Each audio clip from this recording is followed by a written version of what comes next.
the big mountains of Karatao and Alatao regions, there was a big tribe that lived here. And one clan of this tribe decided to move to the mouth of the Ili River for the permanent residence. Unfortunately, the war happened there, and there lived a very strong and the most powerful Batir. His name was Altinaidar. And he was riding a fast horse, and he inspired all people around. And looking at his courage, people could repulse the enemy's attack. So the weapons were temporarily forgotten, and the national game started there. It was Alaman Baygan.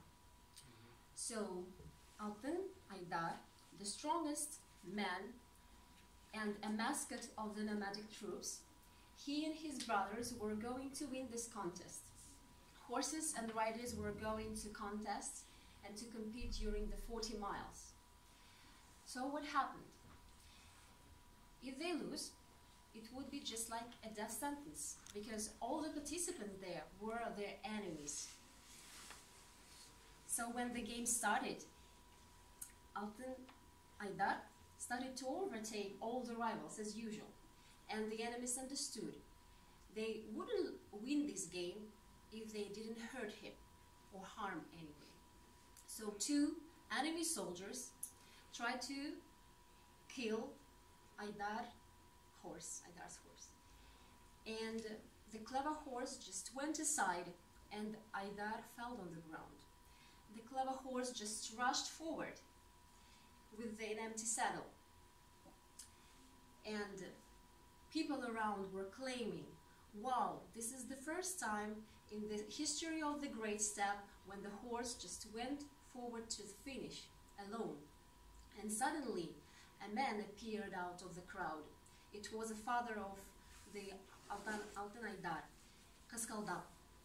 So he saddled up the horse, he spurred the horse very fast and came to the finish first. Looking at him, people around joyfully claimed victory, victory, raising the hands to the sky. And enemies looking at him understood.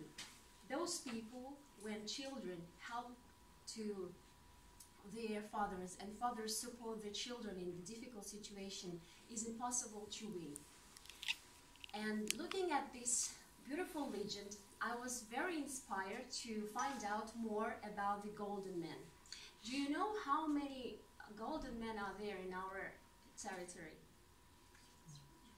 3, 4, actually there are 6 golden men, and so far I didn't know about them at all. I thought it's only one in the Isik Kurgan that was found in 1969 or 70, and the second one was found in the western Kazakhstan. You can see him. Could you move on to the next slide? So the first one, the third one, was found in Tarbagatai region in the East Kazakhstan. He was about 35, 40 years old. The fourth one was found in Karkaralinsk. The fifth one, you can move on, please, to the next one. Actually, the third, could you please move back? The third golden man, a famous archaeologist, Alekhanov, considers that he was the first Sag king in our culture, because he is the ancient one. So please move on to the next one. The fourth golden man was found in Karkaralinsk, as I told you before. The fifth one was a woman. It was a Sarmat queen, and her beautiful dress personalizes the wealth and power of ancient people. The sixth golden man was found in my home city, in Uсть-Kamenogorsk, this year, and the accessorizes and his clothes is already exposed in museums. One interesting, could you please, next slide.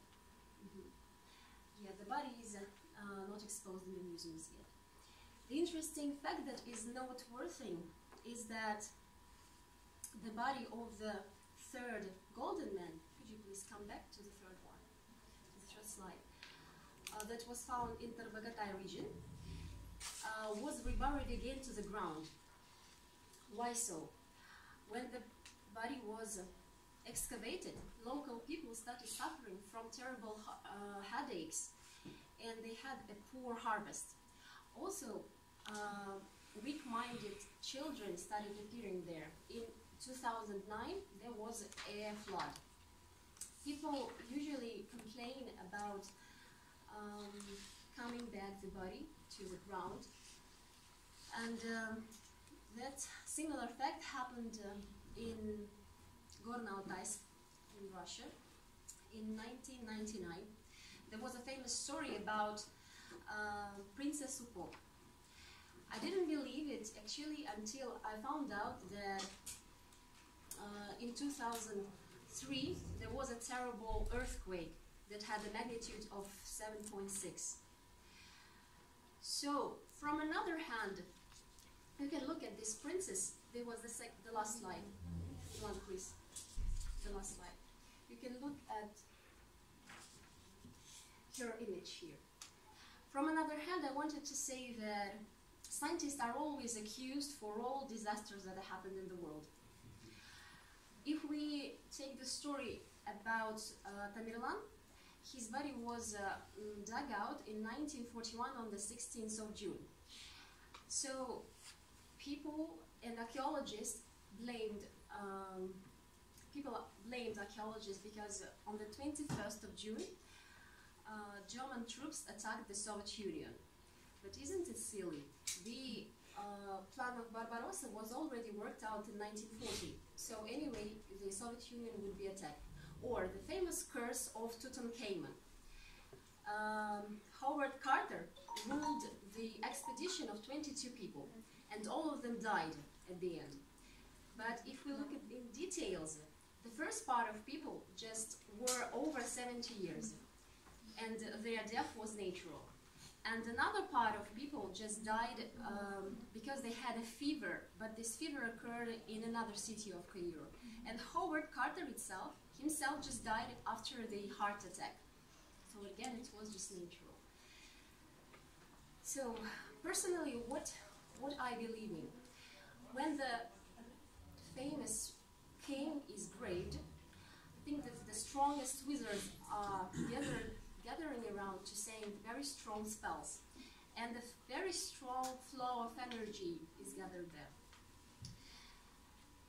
So if people in Shelikti village had terrible heart attacks, they had poor harvest, it can be just a trend. But when people appeared with some disorders and there was a big flood, it is really something unusual. So maybe it's really worth it not to disturb the spirit of dead. So that's the end. Thank you.